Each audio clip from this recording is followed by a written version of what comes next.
In 1916, two European diplomats sat in a room in London and drew a line across a map. That line cut through deserts, mountains, and villages they had never seen. It split tribes, erased kingdoms, and created borders that had never existed. 100 years later, that line is still there, and people are still dying because of it. Between 1885 and 1945, Britain redrew the borders of nearly a quarter of the planet. They did not ask the people who lived there. They did not follow rivers, languages, or cultures. They followed their own interests. And those borders never went away. The British Empire did not conquer the world with soldiers alone. It conquered with maps. During the colonial era, European powers gathered in Berlin in 1884 to divide Africa. They had no African representatives in the room. They used rulers and compasses to draw straight lines across territories they had barely explored. Britain took control of vast regions by simply declaring them British. They did not care if a line cut a village in half or separated families. The goal was administrative simplicity. Straight lines were easier to govern. This was not limited to Africa. In the Middle East, Britain and France signed the Sykes-Picot Agreement in 1916.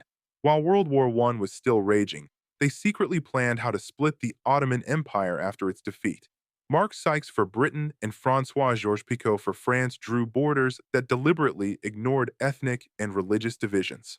They created Iraq by merging three Ottoman provinces, one majority Shia, one majority Sunni, and one majority Kurdish. These groups had never been unified under one government. Britain did not care. They wanted control of oil fields and trade routes. The people living there were an afterthought. The same pattern repeated across the British Empire. In India, the British used borders to maintain control.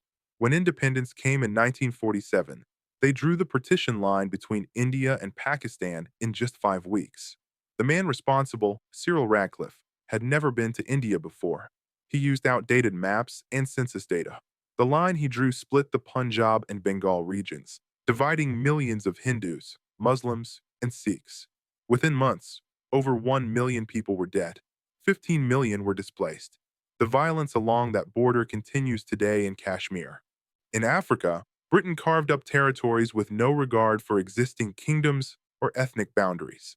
The scramble for Africa left borders that placed rival groups inside the same country and split unified peoples across multiple nations. In Sudan, Britain ruled the north and south as separate regions but merged them into one country at independence. The south was majority Christian and animist. The north was majority Muslim and Arab. Britain knew this. They left anyway. South Sudan did not gain independence until 2011, after decades of civil war that killed over 2 million people. These borders were not accidental. They were designed to prevent unified resistance. The British strategy used across the empire was divide and rule. By placing competing ethnic or religious groups within the same borders, colonial administrators ensured that local populations would fight each other instead of the colonizers. In Nigeria, Britain combined over 250 ethnic groups into one colony. The northern region was majority Hausa and Fulani. The southern region was majority Yoruba and Igbo. These groups had different languages, religions, and governance systems. Britain forced them together. After independence in 1960, Nigeria experienced a civil war that killed over 1 million people. The legacy of these borders is not historical. It is present.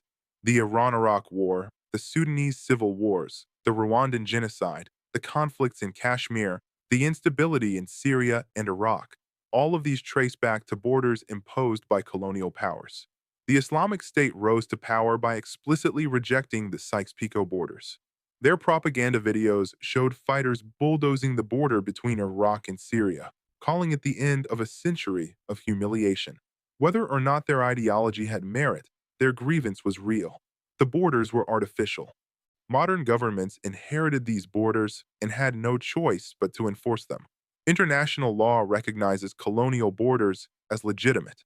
Changing them would require war or negotiation with neighbors who also have no interest in redrawing lines. So the borders remain, and the conflicts they create continue. Ethnic minorities trapped inside hostile nations. Resources split between countries that hate each other. Rivers and trade routes severed by lines that make no geographic sense. Britain did not invent colonialism. but it perfected the bureaucratic systems that made these borders permanent. They documented them in treaties, printed them on official maps, and enforced them with military posts.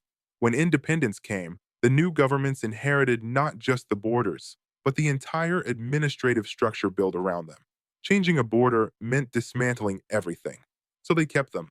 The people who drew these lines are long dead, but their decisions are locked into the geography of the modern world. Every peace treaty, every trade agreement, every war is shaped by borders that were never meant to serve the people inside them. They were drawn to serve an empire that no longer exists.